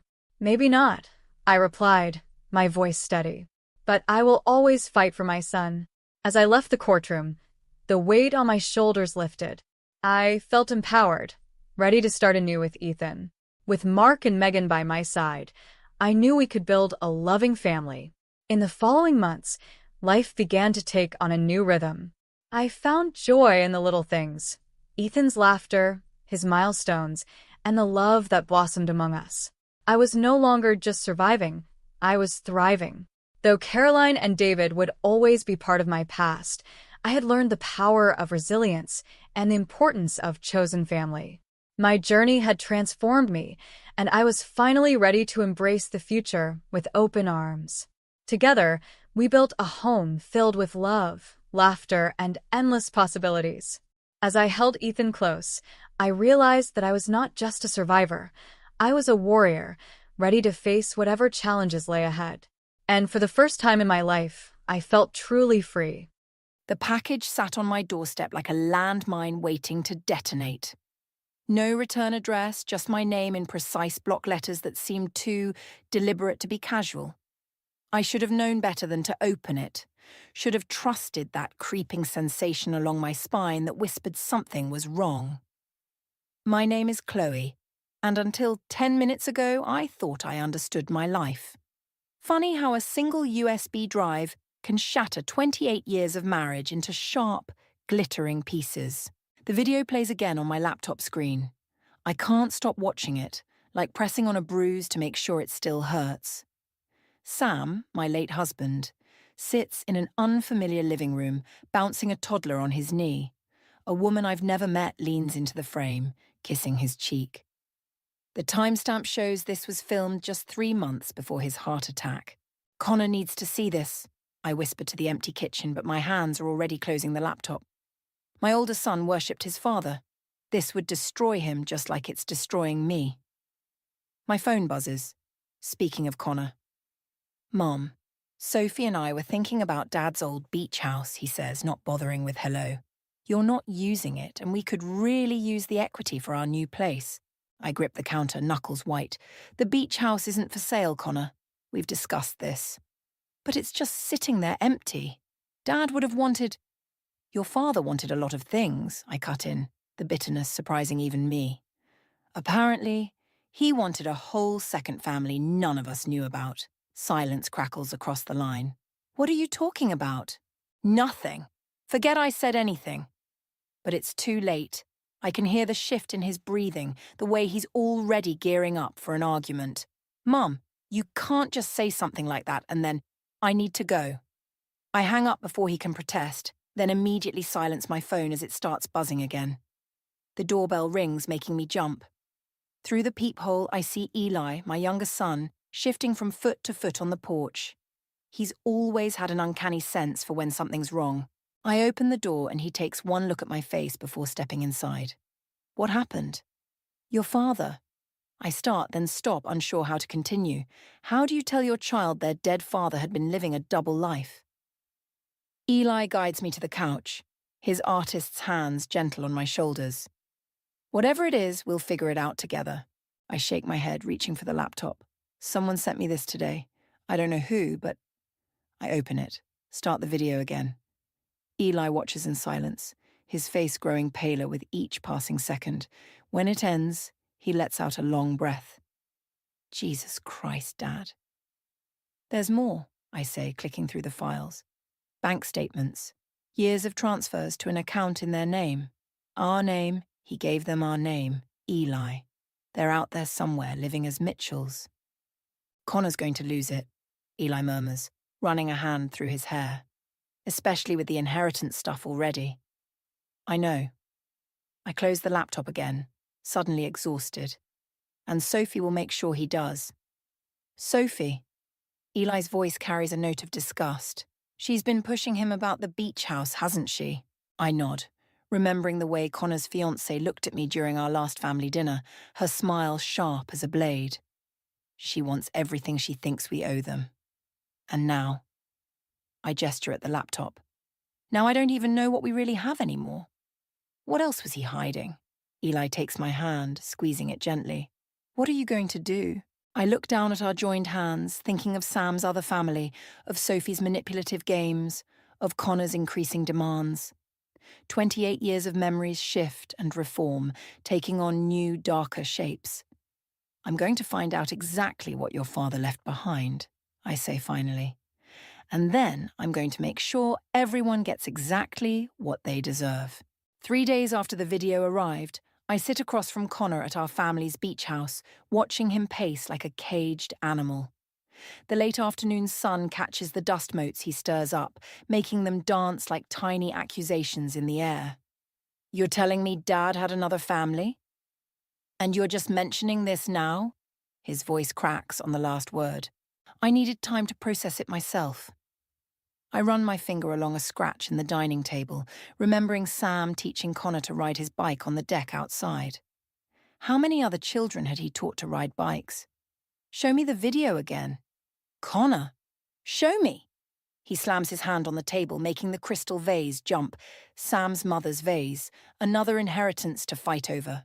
I open the laptop, but before I can press play, Sophie sweeps in through the French doors.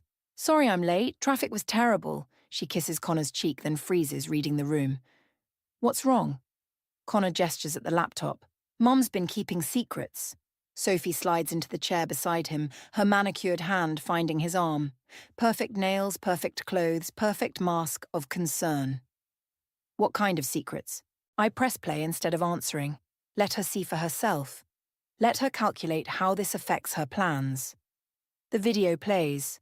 Sam laughs on screen, bouncing that unknown child. Sophie's grip on Connor's arm tightens visibly. Those bank statements, she says when it ends, voice carefully neutral. How much was he sending them? Of course, that's her first question. Enough to buy several beach houses, I reply, watching her face. So what you're saying is, half of what we thought was our inheritance isn't even ours. Connor runs his hands through his hair, messing it up the way he did as a teenager when stressed about exams. That's not what I'm saying at all.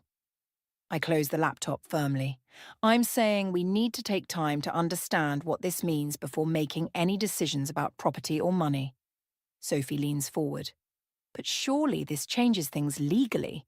If there's another family with claims to the estate, there's nothing legal about what Sam did, I cut in.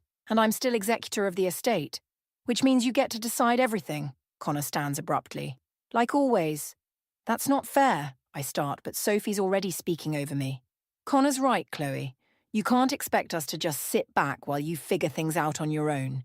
We have a right to know what's happening with our future. Our future, not Connor's future. Ours. The front door opens and Eli walks in, carrying his camera bag. He takes in the scene, Connor's clenched fists, Sophie's predatory posture, my white-knuckled grip on the laptop. Thought I might find everyone here, he says quietly. Did you know? Connor demands. Did Mom tell you first? I found out when she did. Eli sets his bag down carefully. And before you start yelling, maybe consider that Mom's the victim here too. The victim? Sophie's laugh is sharp as broken glass. She's the one with all the power. She could sell this place tomorrow if she wanted to, couldn't she? Is that what this is really about? I stand slowly. The beach house? Don't twist this around, Connor snaps. This isn't about the house. It's about you hiding things from us. Again, 3 days, I say. I waited 3 days to tell you your father had been lying to all of us for years. Forgive me if I needed a moment to breathe before shattering your world too. Silence falls, heavy with unspoken accusations. Sophie breaks it first, her voice honey-sweet with false concern. Maybe we should all take some time to process this. Connor and I could stay here for a few days, couldn't we, Chloe? It would give us all space to think. I meet her gaze steadily. The house isn't available. Mom, Connor starts. No, my voice is steel now. This house stays in my name until I decide otherwise. If you want to discuss the rest of the inheritance, we can do that through the lawyers. Lawyers? Connor looks stricken. You're bringing in lawyers now? I think that's wise, Sophie says, standing. Come on, Connor, we should go. I watch them leave, Sophie steering Connor toward the door with a practiced hand. Just before they exit, she glances back at me and for a moment her mask slips. I see calculation in her eyes and something like fear. Eli moves to stand beside me. You okay? No, I answer honestly, but I will be. Will? The private investigator's report lands in my inbox at 3 in the morning. I've been waiting for it, unable to sleep, watching the shadows crawl across my ceiling. Sophie's family history unfolds on my screen like a cheap tragedy: foreclosed homes, bankruptcies, and a string of wealthy fiancés who mysteriously lost interest before reaching the altar. Grace calls just after sunrise. You're sure about this? My sister-in-law's voice carries the weight of 20 years of friendship. The report's thorough. I pour coffee with shaking hands. Sophie's father's company went under last month. They're drowning in debt. And Connor has no idea? He sees what she wants him to see. Just like I did with Sam. The parallel makes my stomach turn. What are you going to do? Before I can answer, my doorbell rings. Through the window, I see Sophie standing on my porch, perfectly coiffed despite the early hour. I have to go, she's here. Who's? I end the call, tucking my phone away. Sophie doesn't wait for an invitation, striding past me into the foyer. We need to talk about Connor. Do we? I close the door slowly, gathering myself. Or do we need to talk about your family's financial situation? She freezes, one hand clutching her designer handbag. A knockoff, I now know. I don't know what you mean.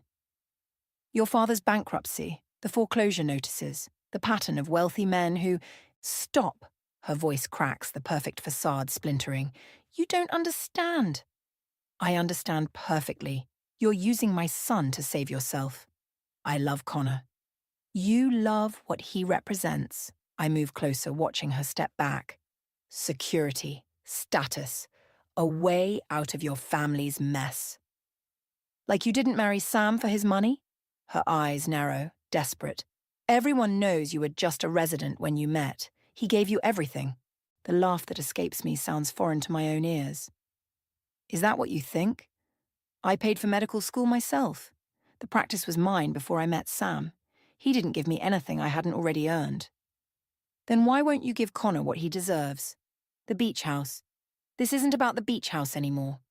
I pull out my phone, opening the report. Should we talk about David? Or Michael, your other almost fiancés? Colour drains from her face. You had me investigated.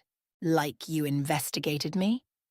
Don't think I haven't noticed you digging through our financial records, asking questions about Sam's estate. Connor deserves to know what his father did. The other family... Don't. My voice turns to ice. Don't you dare use Sam's mistakes to justify your lies. She straightens, desperation replaced by something harder. If you show Connor that report, I'll tell him everything. About how you're hiding assets, how you knew about the other family for weeks before telling him. 3 days. I waited 3 days. That's not how he'll see it. Her smile turns cruel. He already thinks you're controlling, manipulative. It won't take much to convince him you're the villain here. Get out of my house. Think carefully about your next move, Chloe. She adjusts her fake designer bag. Connor's fragile right now. Finding out about his father broke something in him. Do you really want to break him more? After she leaves, I stand in my kitchen, hands pressed flat against the cool granite counter. My phone buzzes, a text from Eli. Saw Sophie leaving. You okay? I stare at the message, thinking about choices and consequences, about Sam's secrets and Sophie's threats, about Connor, caught between manipulation and truth. My fingers hover over the keyboard, then move decisively. No, I type, but I know what I have to do. I open my email, forward the investigator's report to my lawyer, then start a new message to Connor. The subject line stays blank for a long moment before I type. What you need to know. Sophie's right about one thing. The truth will break him. But sometimes things need to break before they can heal properly. I should know. I'm a doctor, after all. I press send before I can change my mind, then pick up my phone again to call Grace. I'll need allies for what comes next, and she's always been good at picking up pieces. The sun climbs higher outside my window as I wait for the explosion I've just set in motion. Let Sophie play her games. I've spent my life putting people back together. I know exactly how things break. The engagement party invitation arrives like a slap. Cream-coloured cardstock with gold embossing, as fake as everything else about Sophie. I find Connor waiting in my office at the hospital that afternoon, the same invitation crumpled in his fist. You had no right. His voice is eerily calm. No right to investigate her. I continue reviewing my patient charts, letting the familiar medical terminology anchor me. Someone had to. Her family's financial troubles aren't your business. Neither was your father's second family, but here we are. The words escape before I can stop them. Connor slams his hand on my desk, scattering papers. This isn't about Dad, isn't it? I finally look up. You're so desperate to prove you're not him that you can't see you're making the same mistakes. Sophie loves me. Sophie loves money. I pull the investigator's report from my drawer. Did she tell you about David, the hedge fund manager she was engaged to last year? His face pales. That's not. Or Michael, the real estate developer. Both relationships ended when their financial situations changed. I push the file toward him. Read it. Or don't. But don't tell me I had no right to protect my son. Protect me? He laughs, harsh and broken. Like you protected us from knowing about Dad's other family? That was different. Was it? He stands, towering over my desk. You're just like him, controlling everything, deciding what everyone else gets to know. The comparison hits like a physical blow. Before I can respond, my office door opens and Grace steps in, freezing at the tension in the room. I can come back, she starts, but Connor's already moving past her. Don't bother. I was just leaving. He pauses at the door. The engagement party's next Saturday. Don't come. Grace waits until his footsteps fade before speaking. That went well. He's making a mistake. I straighten the scattered papers with shaking hands. Probably. She sits in the chair Connor vacated. But it's his mistake to make. Not if I can stop it. Chloe. Her voice carries a warning. You're walking a dangerous line here. You didn't see the look in Sophie's eyes when I confronted her. She's desperate. And you're not? Grace leans forward. Look at yourself. When's the last time you slept? You're letting this consume you. What else am I supposed to do? Watch her destroy him? Maybe. She holds up a hand when I start to protest. Sometimes we have to let people we love hit bottom before they can see clearly. My phone buzzes. A text from Eli. Sophie's at the beach house with movers. The world tilts sideways. That's impossible. She doesn't have keys. Connor does, Grace says quietly. I'm already grabbing my coat. Grace follows me to the parking lot, sliding into my passenger seat without asking. What are you doing? I demand. Making sure you don't do anything stupid. She buckles her seatbelt pointedly, like Sam would have done. The comparison stings just like Connor's did. I'm nothing like Sam. No, she watches me grip the steering wheel. You're both willing to destroy your family to protect it. We drive in silence, the autumn sun setting behind storm clouds. When we reach the beach house, there's a moving truck in the driveway and Sophie directing men carrying out antiques. My antiques, Sam's mother's antiques. Eli stands on the porch looking lost. I tried to stop them. Connor gave them authorization papers. Where is he? My voice sounds distant to my own ears. Inside with the estate lawyer. Sophie appears in the doorway, triumphant, signing over his portion of the property. It's amazing what people will do for love, isn't it? The world narrows to a single point. Sophie's smiling face, so sure of her victory. Behind me, Grace makes a small sound of warning, but I'm already moving forward, 28 years of betrayal and loss crystallizing into this moment. You want to see what people will do for love?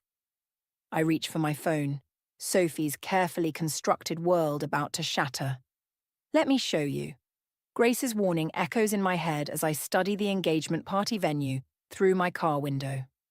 The country club's pristine facade masks the storm brewing inside, just like Sophie's perfect smile hides her desperation. You don't have to do this, Eli says from the passenger seat. We could just go home. I check my phone one last time, reviewing the email from Sophie's previous fiancé. His words burn across the screen. She'll destroy everything you love and make you thank her for it. No, I say, tucking the phone away. We're finishing this. Inside, crystal chandeliers throw fractured light across familiar faces. Sophie's parents hover near the bar, their designer clothes as fraudulent as their daughter's smile. Connor stands beside them, champagne in hand, looking lost in his own engagement party. Dr. Mitchell, Sophie materializes beside me, her voice honey-sweet. I didn't expect you to come, given our discussion at the beach house. I wouldn't miss it, I match her tone. Though I notice Sam's mother's silver isn't decorating the tables. Her smile tightens. Connor's lawyer assured us the pieces were part of his inheritance. The lawyer you chose for him, you mean? Before she can respond, Connor appears. Mom, please, not tonight. When then? The words escape before I can stop them. After she's sold everything we have left? Dr. Mitchell. Sophie's father joins us, swaying slightly. Such a pleasure. Sophie tells me you're being very generous with Connor's inheritance. I watch his expensive watch catch the light, probably borrowed, like everything else in their lives. Actually, I wanted to discuss that. The trust fund has some interesting stipulations. Sophie's hand tightens on Connor's arm. This isn't the time. It's exactly the time. I pull out my phone. Before we discuss inheritance, maybe we should talk about your father's bankruptcy, or your previous engagements. The colour drains from Sophie's face. Behind her, her father stumbles backward, knocking into a waiter. Champagne glasses shatter against marble floors. What previous engagements? Connor's voice cuts through the sudden silence. Mom, don't. Eli touches my arm. Not like this. But I'm already pulling up the photos.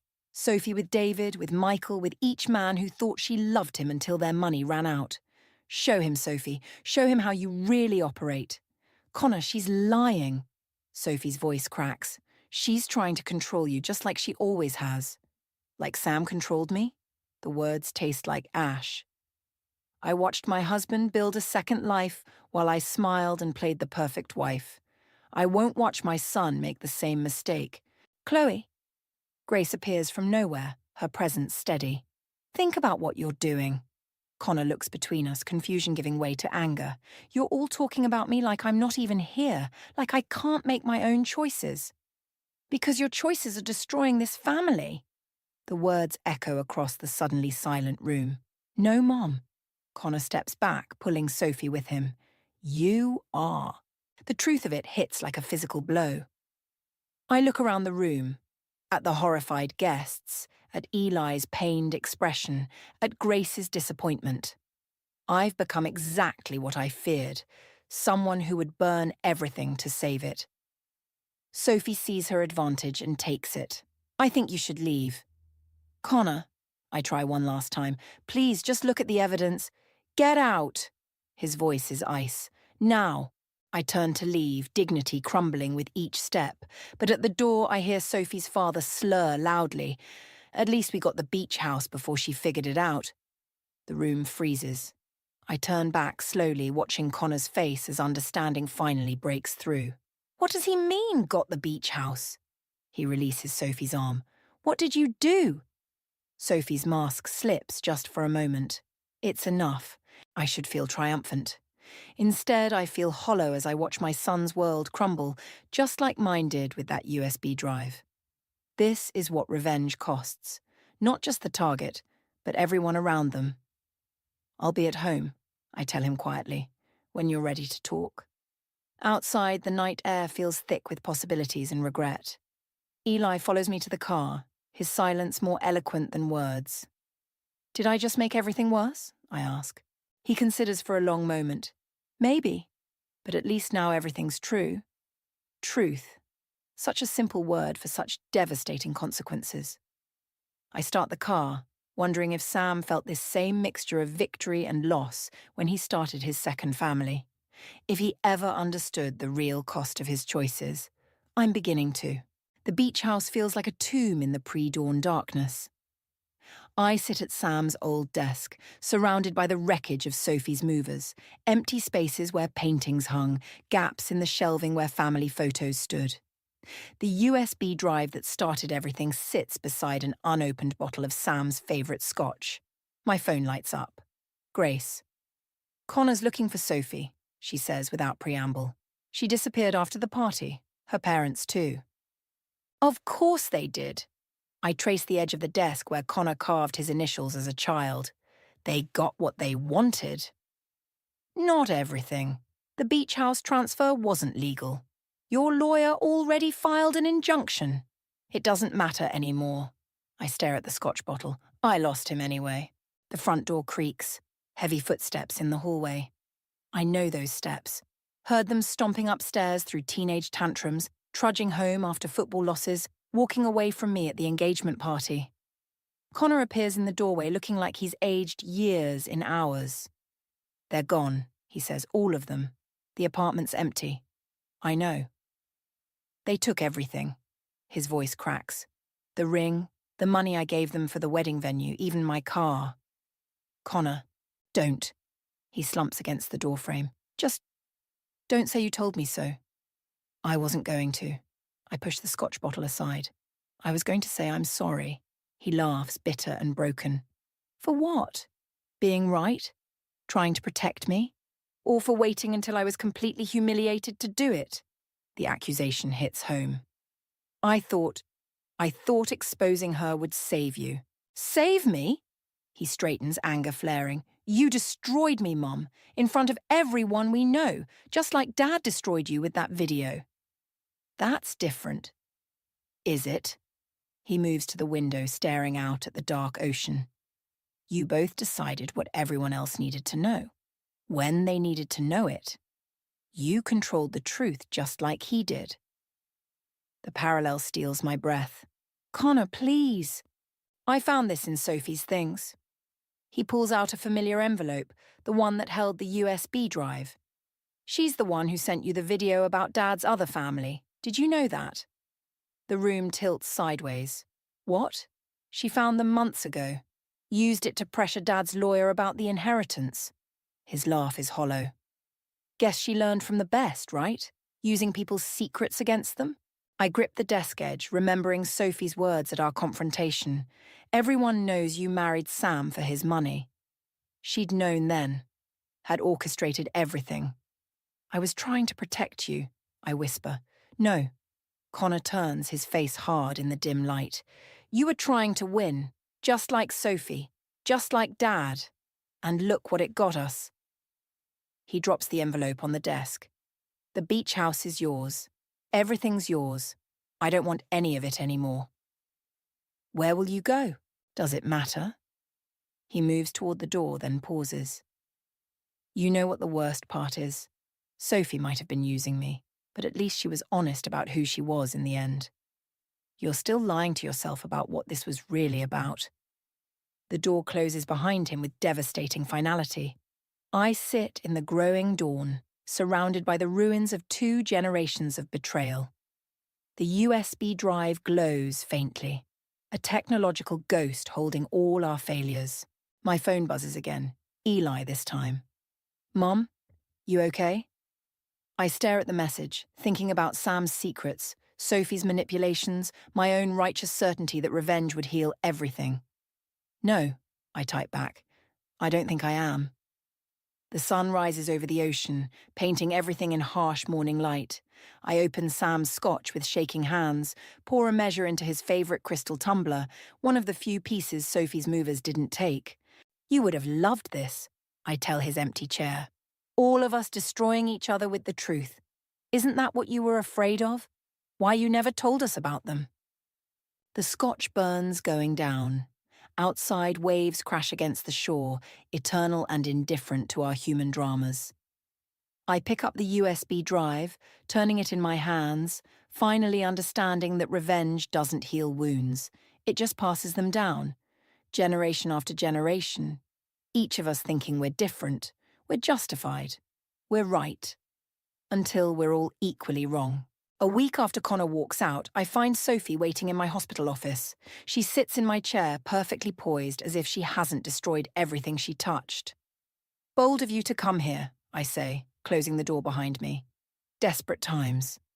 She gestures to the chair across from her, my guest chair in my office. "Please, sit." I remain standing. "Where's Connor?" "Gone." She examines her manicured nails. "But you knew that already. The question is, where's the money?" "What money?" "Don't play stupid, Chloe. The offshore accounts. Sam's secret investments." Her smile turns sharp. "Did you think I only found the video?" "I found everything." The floor seems to shift beneath my feet. Sam's voice echoes in my memory. "Just sign these papers, honey. Trust me to handle the finances." "I don't know what you're talking about." "No." She pulls out her phone, starts reading. 3 accounts in the Cayman Islands. A shell company in Panama. All technically legal, but messy if the IRS starts asking questions. She looks up.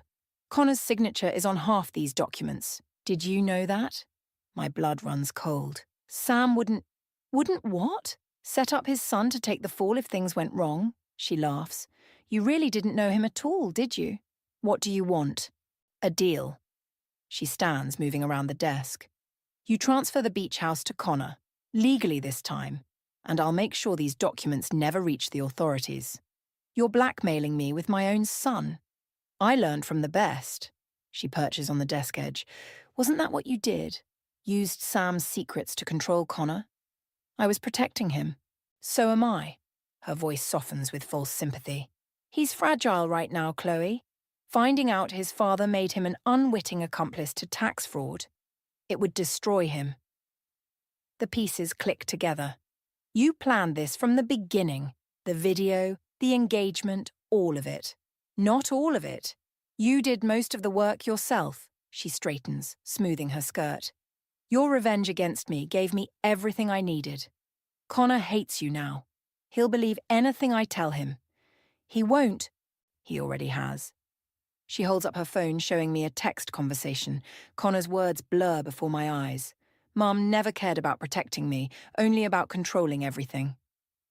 My hands shake as I reach for my own phone. "I'm calling security." "Go ahead. I'll be gone before they arrive." "But these documents?" She waves her phone. "They'll go straight to the IRS. Your choice, Chloe." The door opens. Eli steps in, camera in hand. "Actually," he says quietly, "I think we got everything we need." Sophie's mask slips for the first time. "What? Did you really think I'd meet you alone?" I ask, finding my strength. "After everything? You recorded every word." Eli holds up his camera, including the blackmail attempt, the confession about the video, everything. She lunges for the camera. Eli steps back, bumping into Grace as she enters with 2 police officers. "Sophie Williams." One officer steps forward. "We'd like to ask you some questions about fraud and extortion." "You can't prove anything." But her voice wavers. "Actually," Grace says, "we can. The offshore accounts. They don't exist. Sam was many things, but he never involved Connor in anything illegal. You played your hand too hard." I watch Sophie's perfect facade crumble as the officers lead her away. Her final glare holds more venom than any snake. "Connor," she says, pausing at the door, "he'll never forgive you for this."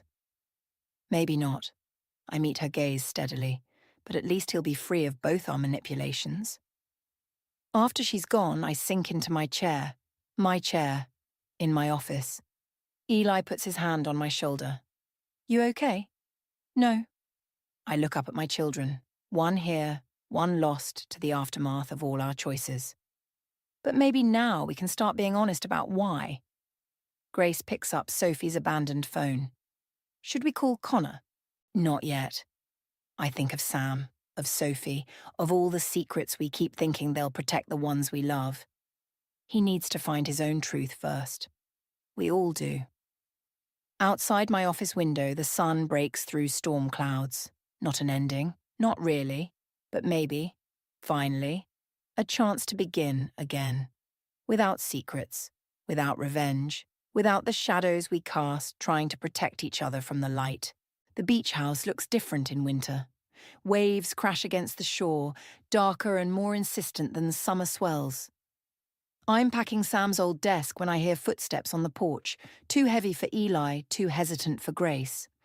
Connor stands in the doorway, thinner than I remember, shadows under his eyes that weren't there before. "The door was unlocked," he says. "It always is." I continue sorting papers, giving him space to find his words. He moves to the window where the antique vase sits, the one Sophie's movers tried to take. "You're selling it then?" "Converting it." I close a drawer. "Eli's turning it into an art gallery. His work deserves to be seen." "And your practice?" "Retired last month." I watch his reflection in the window. Turns out revenge is exhausting work. He turns, almost smiling. "That's why you're giving up the beach house? Tired of fighting?" "No." I meet his eyes. "I'm giving up the idea that holding on to things means holding on to people." Silence stretches between us, filled with waves and winter wind. Connor picks up a framed photo, him and Eli as children, building sandcastles where the gallery will soon stand. "Sophie took a plea deal," he says finally. "She's paying restitution to her other victims." "I know."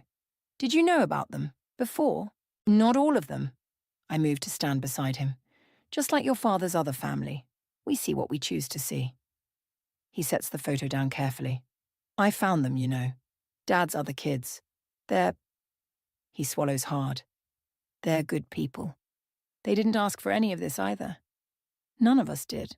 "I was so angry at you," he says, "for exposing Sophie, for trying to control everything. But then I realized I was really angry at myself, for being just like Dad, for needing someone else to save me from my own choices."